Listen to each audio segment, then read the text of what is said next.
Hello, welcome everyone. तो अभी हम एक बहुत ही इम्पोर्टेंट टॉपिक स्टार्ट करने वाले हैं, एनएमआर स्पेक्ट्रोस्कोपी। तो आईआर और यूवी स्पेक्ट्रोस्कोपी मैं पहले कंप्लीट कर चुका हूं और अभी हम स्टार्ट करेंगे एनएमआर स्पेक्ट्रोस्कोपी। तो एनएमआर स्पेक्ट्रोस्कोपी आप किसी भी एग्ज़ाम पॉइंट ऑफ व्यू से देखो, चाहे अगर आप CSIR नेट की बात करते हो तो एटलीस्ट मैं ये मान के चलता हूँ कि 4 मार्क्स का तो क्वेश्चन इसका 100% श्योर ही होता है, गारंटेड होता है कि वो क्वेश्चन आता ही आता है एनएमआर के बेस पे। उसके अलावा एक दो छोटे क्वेश्चंस और है जो 2 मार्क्स के अंदर आने की पॉसिबिलिटीज़ होती है। कई बार ये भी होता है कि एनएमआर के ऊपर 4 मार्क्स के अंदर 4 मार्क्स के 2 क्वेश्चंस आ जाते हैं। ये मान के चलो कि आप 6 से लेके 10 मार्क्स का जो काम है वो एनएमआर से हमें पक्का ही मिलता है CSIR नेट के एग्ज़ाम में। और वहीं यदि आप बात करो जैम के या फिर गेट के एग्ज़ाम की, तो वहाँ भी हमें एक क्वेश्चन मोस्ट प्रोबेबली 2 मार्क्स का है वो एनएमआर के अंदर से हमें मिलता है। और किसी भी तरीके से देखें, चाहे रिसर्च पॉइंट ऑफ व्यू से देखो, तो यदि आप ऑर्गेनिक के अंदर आगे फर्दर अगर हायर स्टडीज़ में PhD की तरफ सोचती हो तो एनएमआर स्पेक्ट्रोस्कोपी से रिलेटेड बहुत सारे क्वेश्चंस है वो इंटरव्यूज़ के अंदर भी पूछे जाते हैं। तो एनएमआर स्पेक्ट्रोस्कोपी सबसे इम्पोर्टेंट टॉपिक जो है वो एनएमआर स्पेक्ट्रोस्कोपी है और सबसे इम्पोर्टेंट है। तो हम यहाँ पे एक एक पॉइंट के ऊपर बहुत ज़्यादा फोकस करेंगे, हर चीज़ को बारीकी से समझने की कोशिश करेंगे। तो ये एनएमआर स्पेक्ट्रोस्कोपी की जो सीरीज़ है वो काफ़ी लंबी चलने वाली है, पता नहीं मतलब 20-25 वीडियोस तक आराम से इसके हम कर लेंगे। सो काफ़ी इम्पोर्टेंट टॉपिक है, तो हम यहाँ से काफ़ी बेसिक से स्टार्ट करेंगे। एनएमआर स्पेक्ट्रोस्कोपी हर एक पॉइंट को ध्यान से देखते हुए हम इस चीज़ को हम स्टार्ट करेंगे। सो स्टार्ट करते हैं हम एनएमआर स्पेक्ट्रोस्कोपी से। देखो, जैसे एनएमआर स्पेक्ट्रोस्कोपी है, सबसे पहले तो हम यही चीज़ देख लेते हैं। जो एनएमआर स्पेक्ट्रोस्कोपी है इसका जैसे कि पूरा जो इसका कंप्लीट यदि इसकी फुल फॉर्म देखें तो ये यहाँ से अपने पास है कि ये nuclear magnetic resonance.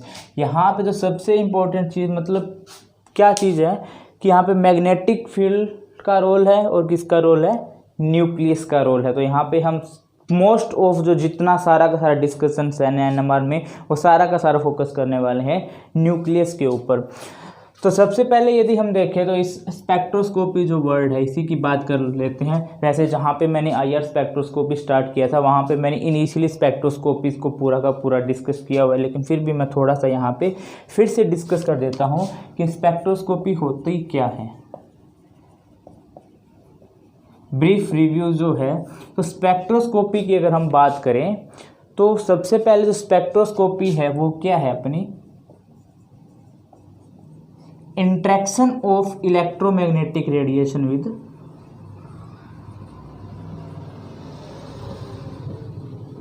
Electromagnetic radiations with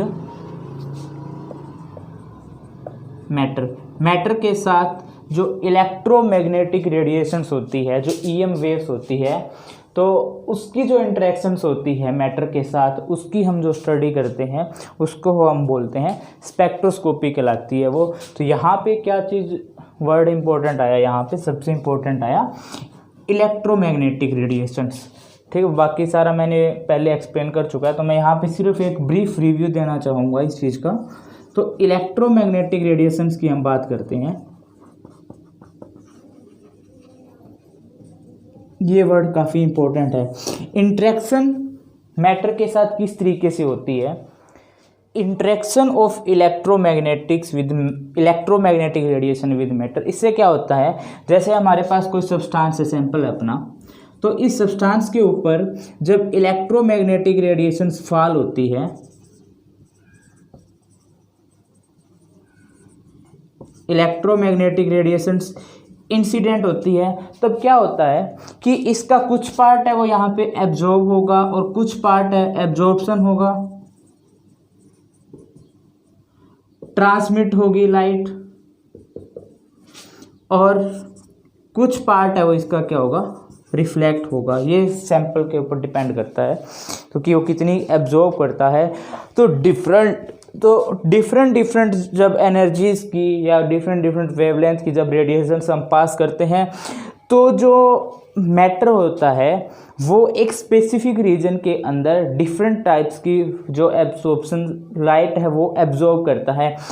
अब डिफरेंट एनर्जीज की कैसे करता है कि जैसे हम बात करते हैं कि जो उसके अंदर एनर्जीज होती है, जो मैटर के अंदर मॉलिक्यूल्स होती है, उनसे एसोसिएटेड जो एनर्जीज होती है, तो उनसे एसोसिएटेड जो एनर्जीज होती है वो कौन कौन सी होती है? जैसे रोटेशनल एनर्जी होगी, वाइब्रेशनल एनर्जी होगी, और जो अपनी रोटेशन इलेक्ट्रॉनिक एनर्जी जो होगी।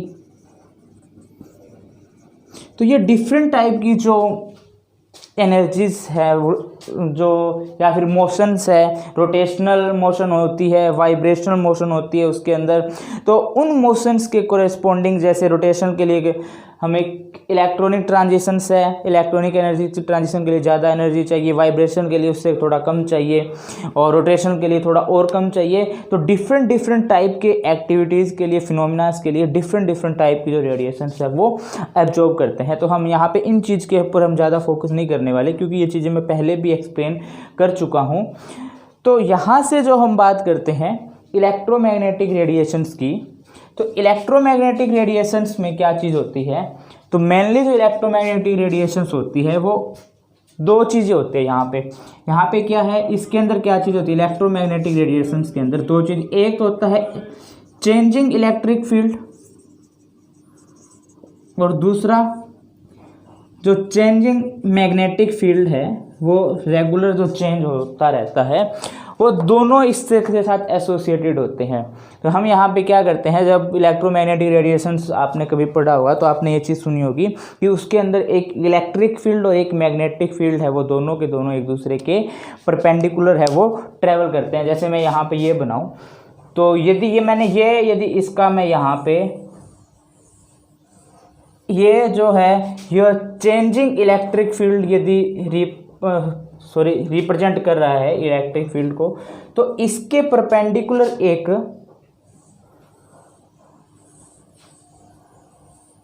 जो ये मैग्नेटिक फील्ड है, ये इसके परपेंडिकुलर जो चेंजिंग मैग्नेटिक फील्ड है वो है। ये वाला जो पोर्शन है यहाँ से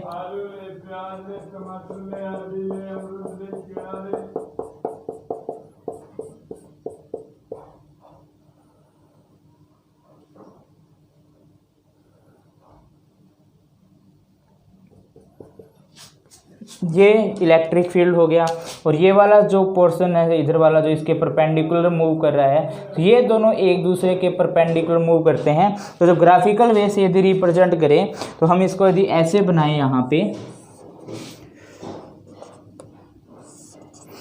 तो ये यदि डायरेक्शन रिप्रेजेंट कर रहा है, direction of propagation of wave,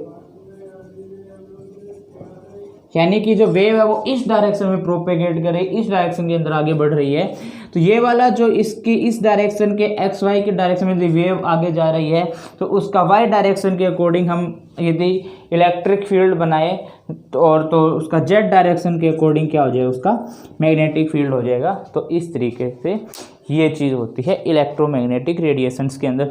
तो अब यहाँ पे इसके दो पार्ट्स हैं, एक इलेक्ट्रिक फील्ड है और एक मैग्नेटिक फील्ड है। तो ये दोनों के दोनों जो मैटर के साथ है वो इंटरेक्ट करते हैं।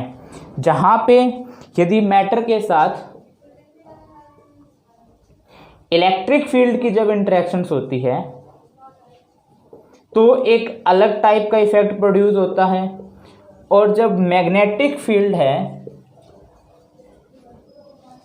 वो इंटरेक्ट करता है तो कुछ अलग इफेक्ट्स हैं वो प्रोड्यूस होते हैं। जैसे इलेक्ट्रिक फील्ड के इंटरेक्शन से यदि मैं बात करूं तो मेनली जो इफेक्ट प्रोड्यूस होते हैं वो होते हैं अपने स्टार्क इफेक्ट हुआ, और इलेक्ट्रॉनिक ट्रांजिशंस होती है जो यूवी स्पेक्ट्रोस्कोपी है, वो चीज़ वो इलेक्ट्रिक फील्ड की इंटरेक्शन के कारण अराइज होती है। और दूसरा जहाँ पे मैग्नेटिक फील्ड की यदि मैं बात करूँ, जैसे जीमैन इफेक्ट हुआ और एनएमआर स्पेक्ट्रोस्कोपी है, वो मैग्नेटिक फील्ड के इंटरेक्शंस के कारण, जो एनएमआर स्पेक्ट्रोस्कोपी है वो मैग्नेटिक फील्ड के इंटरेक्शन के साथ के कारण अराइज होती है। तो ये तरीके हैं कि जब EM वेव्स के इलेक्ट्रिक फील्ड और मैग्नेटिक फील्ड्स है वो दोनों डिफरेंट तरीके से इंटरेक्ट करेंगे लाइट के साथ। तो यदि हम इस पूरे की यदि इंटरेक्शन ऑफ मैटर को अगर हम पूरा डिस्कस करें, इलेक्ट्रोमैग्नेटिक वेव्स की जो इंटरेक्शन है मैटर के साथ, वो यदि पूरा डीपली अगर स्टडी करें तो यहाँ पे काफ़ी चीज़ें इसके साथ निकल के आ जाती है। जब जैसे कि इलेक्ट्रोमैग्नेटिक वेव्स की इंटरेक्शन के साथ अपना फोटो इलेक्ट्रिक इफेक्ट होता है, कॉम्पटन इफेक्ट होता है, पेयर प्रोडक्शन होता है, जीमैन इफेक्ट होता है, ये सारी चीज़ें हैं वो interaction of EM wave with matter के अंदर आती है। तो ये काफ़ी लंबा चीज़ हो जाता है, बट हमें मेनली फोकस करना है स्पेक्ट्रोस्कोपी पे ही। तो यहाँ पे ये चीज़ होगी। तो इलेक्ट्रोमैग्नेटिक वेव से जो एसोसिएटेड जो कुछ टर्म्स हैं तो हमें वो भी थोड़ा डिस्कस कर लेते हैं। जैसे कौन कौन सी टर्म्स बताऊंगा मैं, जैसे कि ये यदि अपनी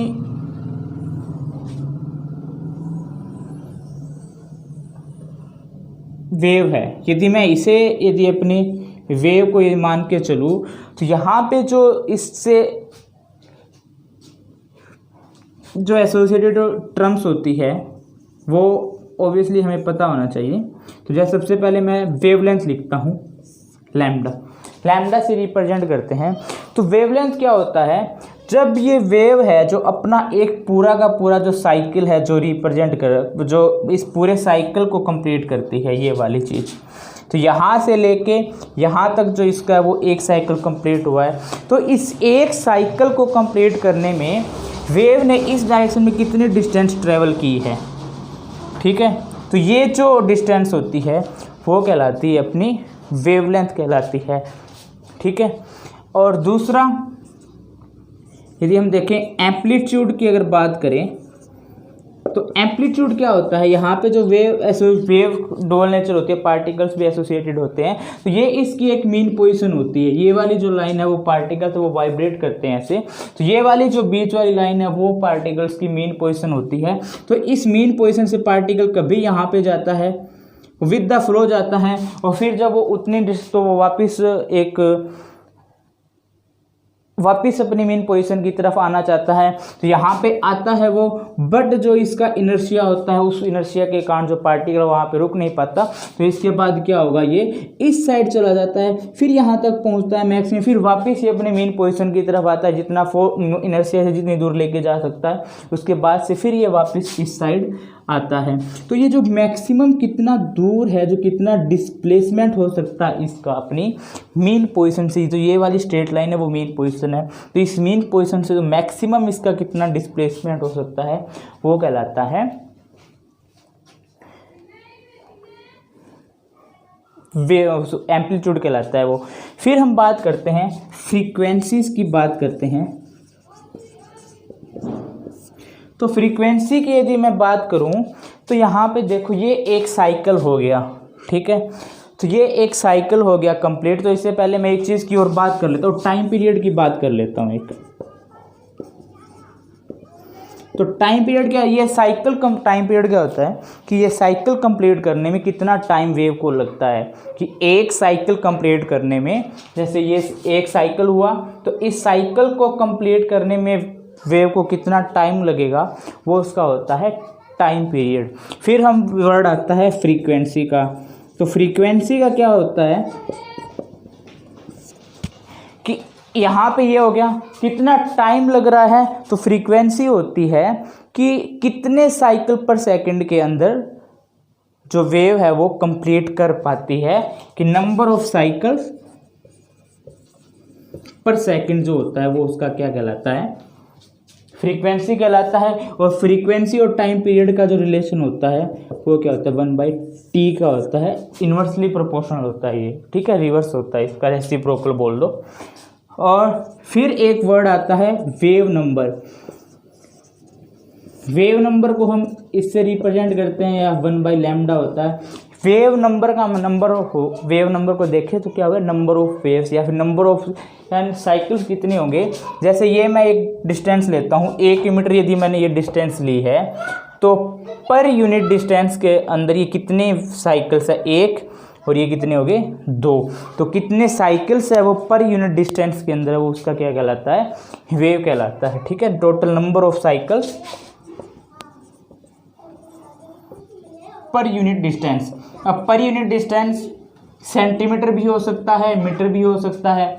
1 मीटर के अंदर कितने साइकिल है वो आगे मीटर नोट्स लगा देंगे, 1 सेंटीमीटर के अंदर कितने हैं वो हम क्या लगा देंगे, रिलेशन आते हैं अपने। यहाँ से हम बात करते हैं एनर्जीज की, बात करते हैं E = H न्यू होता है। ये जो एनर्जी होती है ये वेव की एनर्जी होती है, जो ये क्या होता है इसकी फ्रीक्वेंसी से एसोसिएटेड होती है। ठीक है, तो ये एक रिलेशन है। दूसरा रिलेशन है जो ये फ्रीक्वेंसी होती है वो c/λ होती है।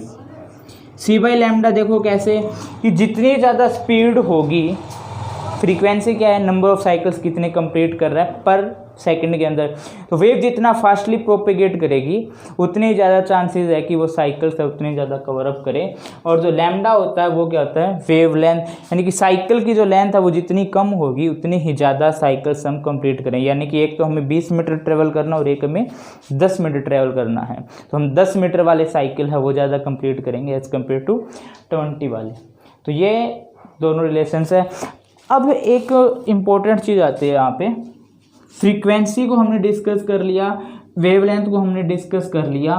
अब क्या आता है, एक इलेक्ट्रोमैग्नेटिक स्पेक्ट्रा आता है यहाँ पे, इलेक्ट्रो EM स्पेक्ट्रा जिसे बोलते हैं।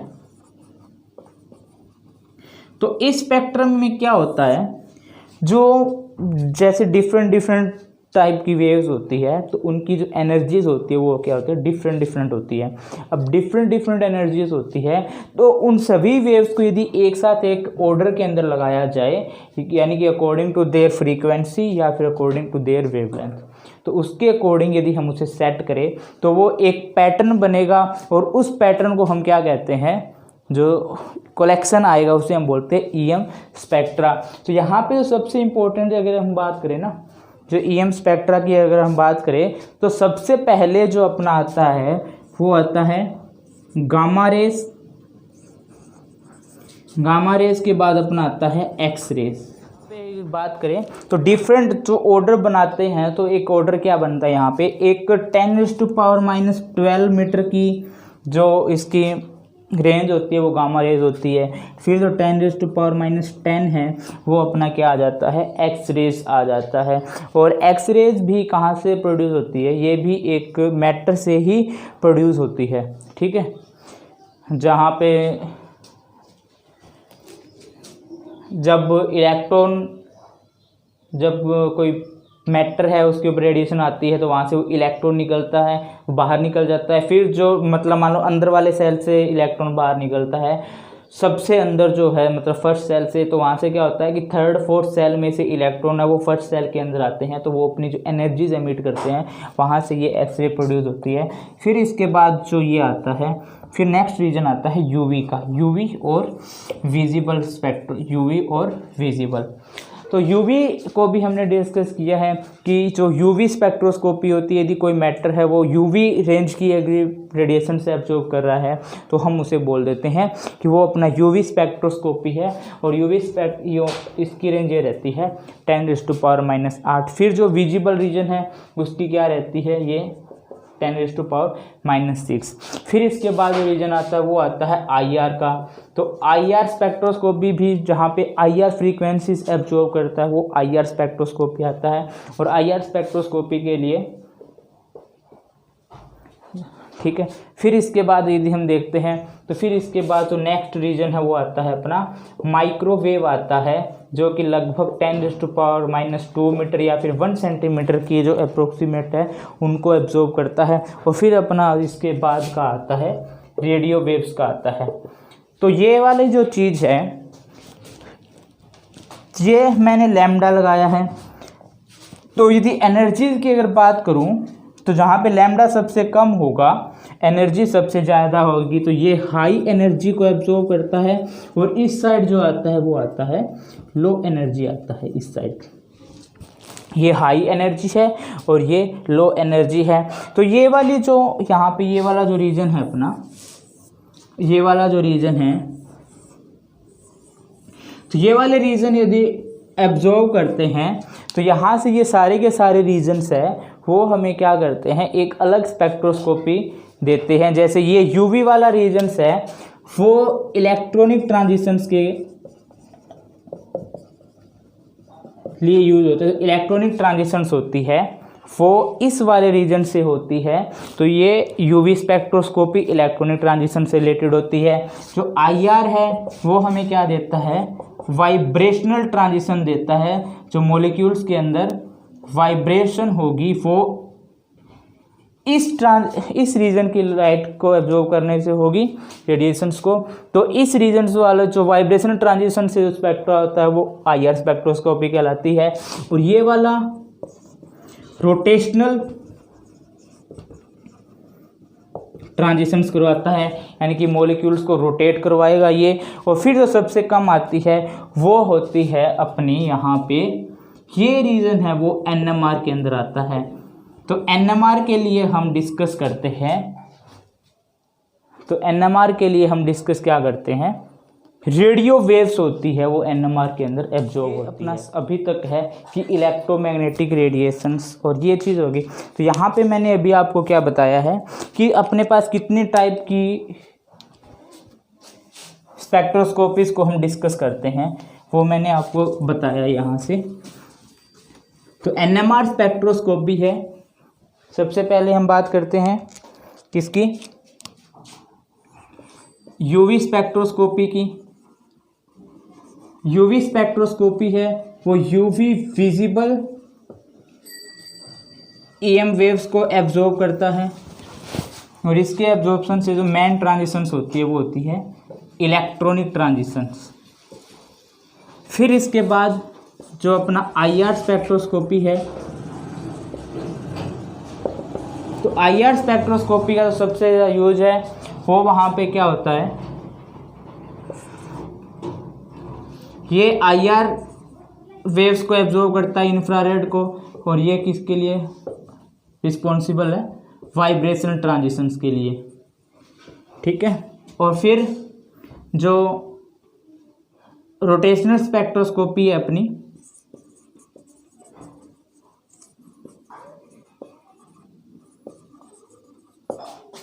वो होती है माइक्रोवेव के रीजन के कारण, और ये कौन से कि रोटेशन से रिलेटेड होती है, तो मॉलिक्यूल्स की रोटेशन से है। फिर जो अपना एनएमआर स्पेक्ट्रोस्कोपी है वो रेडियो वेव्स, ठीक है, इन न्यूक्लियर ट्रांजिशंस की यहाँ पे बात आएगी, वो चीज़ें हम डिस्कस करेंगे अभी एनएमआर स्पेक्ट्रोस्कोपी में आगे। तो ये हो गया फिजिकल पॉइंट ऑफ व्यू से। अब हम यूज़ देख लेते हैं क्या है कि एनएमआर स्पेक्ट्रोस्कोपी का यूज़ क्या होता है। हमें पता है कि स्पेक्ट्रोस्कोपी का जो मेन यूज है वो हम किस लिए करते हैं। जो स्पेक्ट्रोस्कोपी का जो मेन यूज है, सबसे इम्पोर्टेंट यूज है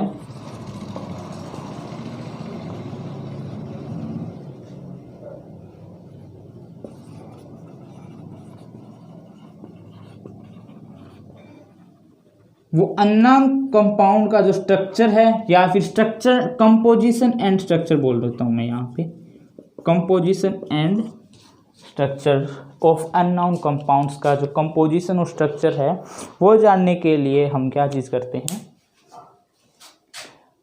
स्पेक्ट्रोस्कोपी का यूज करते हैं। अब यहाँ से क्या होता है, जब हम ऑर्गेनिक वे में आ जाते हैं, यहाँ पे जब कंपाउंड्स का स्ट्रक्चर हम डिटरमाइन कर रहे हैं, तो मतलब कि हम ऑर्गेनिक पर्सपेक्टिव से बात कर रहे हैं। तो अकेला एक कोई स्पेक्ट्रोस्कोपी है वो हमें पूरी इंफॉर्मेशन नहीं दे सकती, ठीक है। जो अकेली स्पेक्ट्रोस्कोपी है, जैसे यूवी स्पेक्ट्रोस्कोपी या अकेली आईआर स्पेक्ट्रोस्कोपी है, उसकी मदद से हम पूरा का पूरा एक स्ट्रक्चर, मॉलिक्यूल का जो स्ट्रक्चर है वो नहीं पता कर सकते। तो उसके लिए हमें डिफरेंट काइंड की स्पेक्ट्रोस्कोपी चाहिए होती है। तो हमारे पास यहाँ पे जैसे डिफरेंट काइंड की स्पेक्ट्रोस्कोपी कैसे, जैसे आईआर स्पेक्ट्रोस्कोपी है, तो आईआर स्पेक्ट्रोस्कोपी जो मैंने डिस्कस किया है, तो वहाँ पे जो सबसे इम्पोर्टेंट यहाँ पे चीज़ क्या आती है कि ये फंक्शनल ग्रुप को अगर पता करना है तो उसके लिए हम क्या चीज़ यूज करते हैं, आईआर स्पेक्ट्रोस्कोपी है वो क्या चीज़ देती है, फंक्शनल ग्रुप देती है। अब कंपोजिशन पता करने के लिए हम यूज़ करते हैं मास स्पेक्ट्रोस्कोपी, जो हम इसके बाद डिस्कस करेंगे। तो मास स्पेक्ट्रोस्कोपी की मदद से हम क्या पता करते हैं कि उसका कंपोजिशन क्या है। कंपोजिशन का मतलब कितना % उसमें कौन सा पर्टिकुलर एटम प्रेजेंट है। तो इन दो से ये चीज़ हो जाती है। और फिर जो अपनी NMR स्पेक्ट्रोस्कोपी है,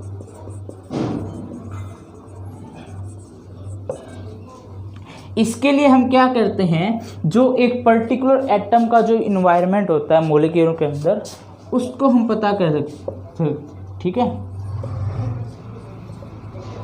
कि उसके सराउंडिंग में किस टाइप के ग्रुप्स लगे होंगे। उस चीज़ को पता करने के लिए हम ये क्या करते हैं, इस चीज़ का यूज़ करते हैं NMR स्पेक्ट्रोस्कोपी का। तो कम से कम ये 3 यदि हमें बिल्कुल यदि अननोन सैंपल हो अपने पास, हमें कुछ भी नहीं पता उसका, तो उसके लिए तीनों मिला के हम लगभग एक अप्रोक्सीमेट स्ट्रक्चर तक पहुंच सकते हैं।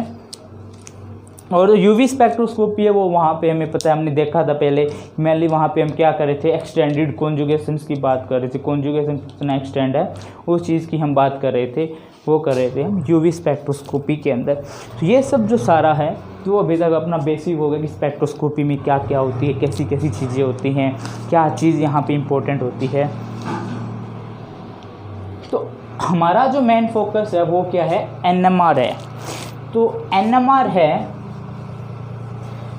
तो NMR के लिए जो सबसे इम्पोर्टेंट चीज़ जो यहाँ पे आ रही है, जैसा कि इसका वर्ड है, ये न्यूक्लियस से रिलेटेड है।